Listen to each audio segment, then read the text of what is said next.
On the day we were supposed to leave for our honeymoon, a day that was supposed to be filled with excitement and joy, I was struck by a betrayal I never saw coming. As I was packing for our long-awaited romantic getaway, Terry handed me divorce papers. My heart dropped as he told me that he intended to take his entire family with us on what was supposed to be a private trip. He suggested that if I had a problem with this arrangement, perhaps it was better we part ways. The audacity of his words set a fire inside me, but I forced myself to remain calm. I took a deep breath and looked him in the eye, my voice steady but firm. "That's fine, but remember, I'm still my own person." His surprised expression, wide-eyed and speechless, gave me a small sense of triumph, as if the power to make my own decisions, to stand up for myself, was the one thing in that moment I could control. "My name is Lauren. I'm 38, and I work in real estate, a career that I find deeply fulfilling. I've worked hard to get where I am, and I'm grateful for the support of my colleagues. But while my professional life has been steady, my personal life has always been quieter. I've never been the type to have many hobbies, and until recently, I hadn't experienced much romantic love. Watching friends and colleagues pair off and get married by their 30s, I couldn't help but feel like I was lagging behind. The pressure was palpable, and I watched as younger colleagues came and went from the company, some moving away, others leaving for new opportunities. Then, through a mutual friend, I met Terry. He was 3 years younger than me, but he had a gentle presence about him. His smile was kind and his laugh infectious, making me feel safe and valued in a way I hadn't experienced before. Terry was a man of few words, preferring to listen rather than dominate conversations. He made me feel like my thoughts and opinions mattered, something that was new and refreshing to me. Given my lack of experience in relationships, I found myself drawn to him quickly. Our connection grew, and before long, we were talking about marriage. Terry's response to the idea was simple but sincere. He agreed without hesitation, which made me feel that this step forward in our lives was inevitable. Marriage was supposed to be a journey of shared decisions, from the wedding itself to the honeymoon and choosing where we would live. These were supposed to be milestones we would navigate together. But as time passed, I noticed a shift in Terry's behavior. No matter what decision came our way, Terry never shared his thoughts. He would simply agree with whatever I suggested, never voicing his own preferences or desires. It made me question his ability to take charge, to be a true partner in our relationship. At first, I dismissed it, thinking he might just be deferring to me out of love or respect. But the more it happened, the more it began to feel like a lack of independence, and the satisfaction I once felt in the relationship started to wane. Then there was the matter of my interactions with his mother. Terry's family dynamic was starkly different from mine. While Terry was easygoing, his mother was assertive to the point of being domineering. From the very first time I met her, I knew I was in for a challenge. "Lauren," she said with an air of finality, "once you're married, you'll leave your job to focus on the family, right? You're not getting any younger, and if you wait too long, you won't be able to have children. Terry is working hard, so you should dedicate yourself to the home." Her words felt like a slap in the face, and I couldn't understand why she thought my career aspirations didn't matter. What she didn't know, however, was that I actually earned more than Terry. He had shared this with his parents, but it was a point of contention for his mother. She didn't seem to approve of the idea of a woman earning more than her husband. "A woman who earns more than her husband isn't very endearing," she commented one day, casting a critical eye on me. "And can you even manage household chores? Can you cook, clean, do laundry, and care for Terry? That's what's expected of you as his wife." Her condescension was unbearable, but I held my ground. I had lived independently for years and knew how to handle a household. I wasn't going to quit my job after marriage, especially not to conform to her traditional views. Yet every time she criticized me, Terry remained silent. He didn't stand up for me, didn't defend my choices or my aspirations. He simply nodded, agreeing with her in a passive way that made me question whether I could rely on him in the long run. I wondered if his youth was the problem. Maybe he would grow into a more supportive partner as time went on. But there was a gnawing fear that this might be as good as it gets. I wasn't sure if I would ever get another chance at love and marriage, and that fear kept me stuck. The pressure mounted, as the wedding planning continued to pile up, adding more stress to an already heavy load. Despite the growing unease, the days leading up to the wedding seemed to move quickly. One evening, I mentioned the upcoming honeymoon to Terry, noting that it was the only time we could take a long vacation before the wedding. "Should we plan our honeymoon for this period?" I asked. "Yeah, that sounds good to me," he replied in his usual passive manner. Since we both had similar downtimes at work, it seemed like the perfect time for a long getaway. But there was a catch: the venue I had always dreamed of was booked for the next year, and we wouldn't be able to have our wedding there if we didn't act fast.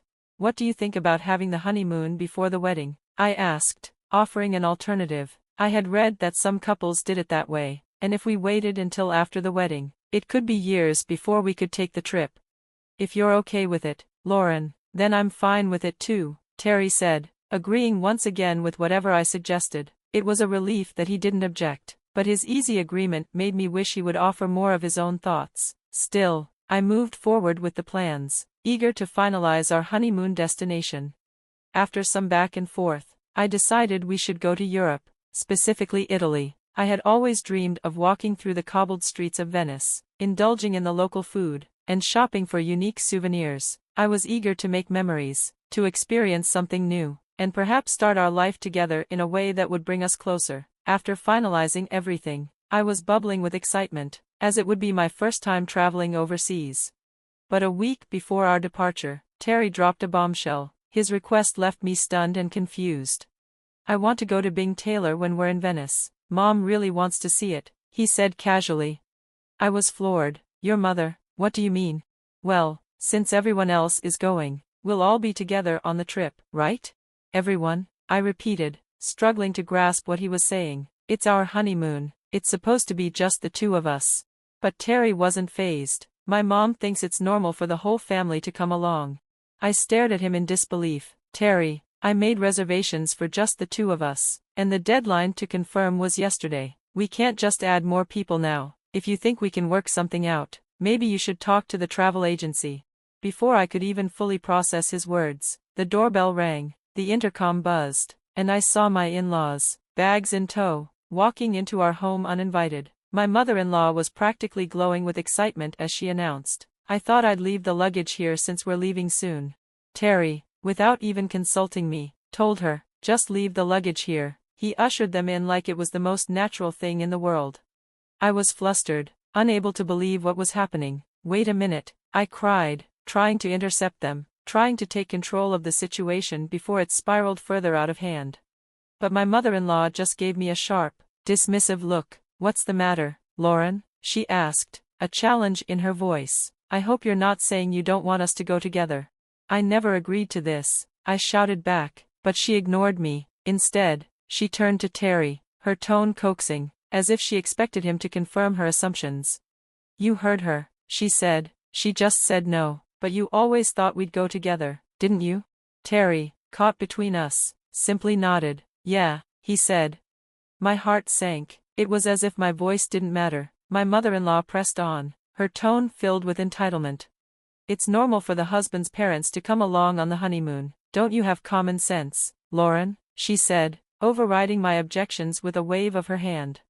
In that moment, I realized how little control I had over my own life, my own decisions, and my own future, and what hurt most was that the person I thought I could rely on, the person I was supposed to be building a life with, was the very one standing idly by, allowing it all to happen. The tension that hung in the air was palpable. My mother-in-law's words stung, but the most painful part was how easily Terry was swayed by her. It was clear to me now, this was no longer about a honeymoon, or even about us. This was a battle for control, one I hadn't even realized I'd lost until that very moment. Her manipulation, cloaked in feigned disappointment, twisted the knife even deeper. "Lauren," she continued, her voice dripping with false sweetness, "you really think you can make all the decisions about this trip? A honeymoon is supposed to be a family event. It's only natural that the husband's family would join. You should be honored to have us with you." Her eyes were cold, but her words wrapped around my mind like chains. "I thought we were becoming family, but it seems we have different ideas about what that means." My heart sank as I looked at Terry. His silence was deafening, his passive agreement with his mother's narrative suffocating. He was supposed to be my partner, but here he was, standing beside her as if I were the outsider. Every part of me wanted to scream, to demand he see reason, but the words stuck in my throat. I just don't understand why you're letting her do this, I whispered, my voice breaking. Lauren, what's wrong with you? They're my parents, Terry snapped, his words cutting through the air like shards of glass. You're the one causing problems, not them. His anger and frustration were directed entirely at me, leaving me reeling, unsure of what had just happened. Had he really sided with his mother over me in such an important matter? I thought we were supposed to be a team.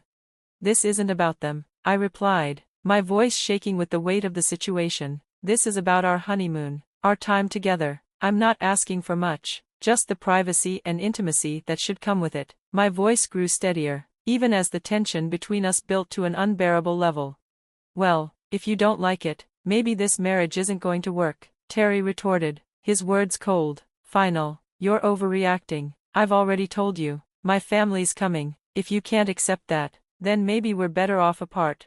Those words, so casual in their cruelty, stung more than anything else he'd said. This was no longer a disagreement about plans, it was a stark declaration of his priorities. His family had come first, and I was left feeling like an afterthought, a mere extension of the life he was already living. And then, without another word, Terry's hand was on the door, pushing me outside as if I didn't even matter. My protests fell on deaf ears as the door clicked shut behind me, leaving me standing alone in the cold, my mind reeling. How had we gotten here? How had the honeymoon I had dreamt of turned into a nightmare of manipulation, confusion, and betrayal? I couldn't even bring myself to cry. I stood there, numb, trying to understand how everything had spiraled so quickly. As the hours ticked by, I received a message from Terry, one that felt like a final insult. It read, I want you to check if it's still possible for them to join the tour. If not, we'll cancel the trip and find one where all four of us can go. Please think rationally so we can sort this out properly. His words made it clear that he still didn't see the problem. He thought I was the unreasonable one, and in that moment, I knew there was no going back.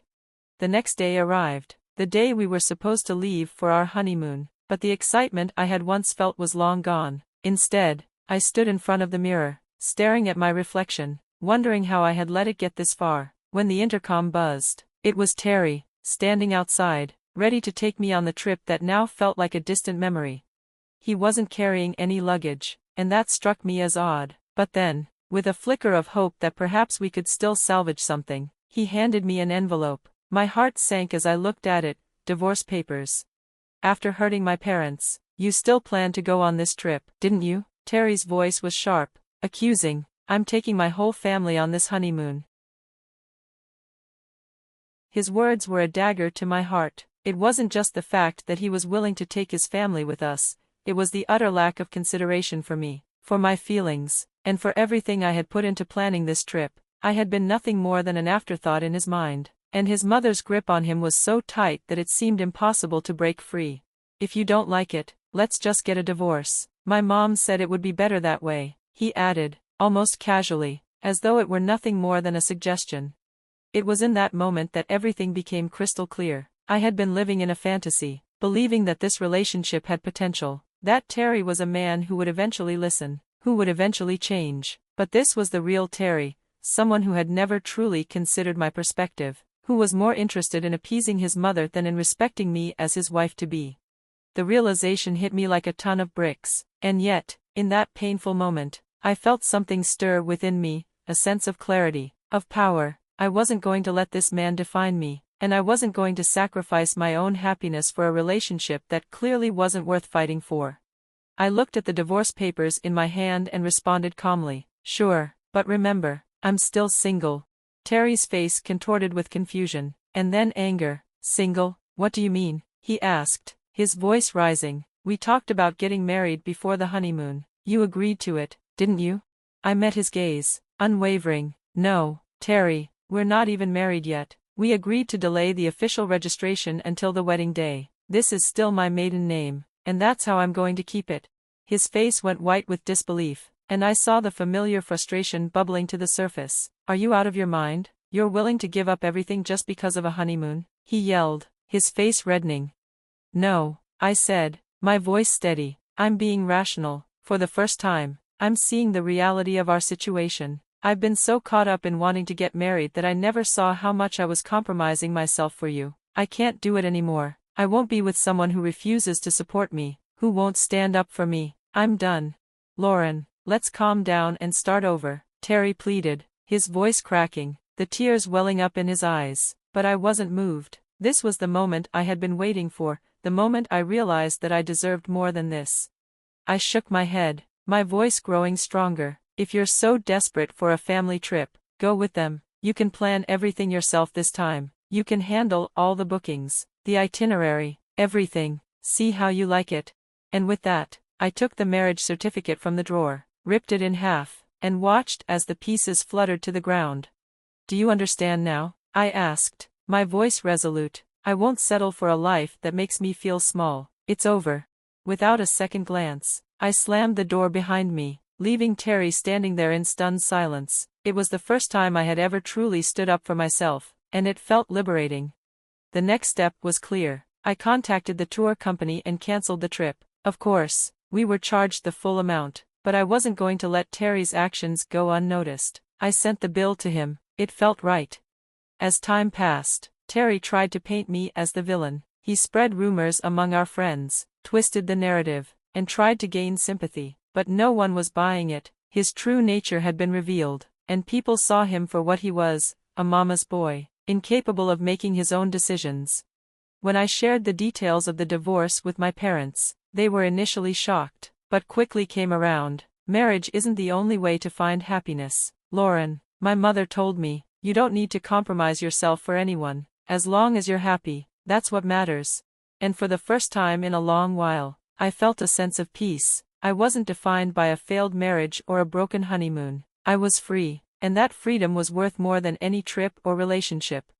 In the months that followed, I decided to take a solo trip, a journey of self-discovery. The idea of traveling alone seemed intimidating at first, but it turned out to be one of the most rewarding experiences of my life. I explored new places, met fascinating people, and found solace in my own company.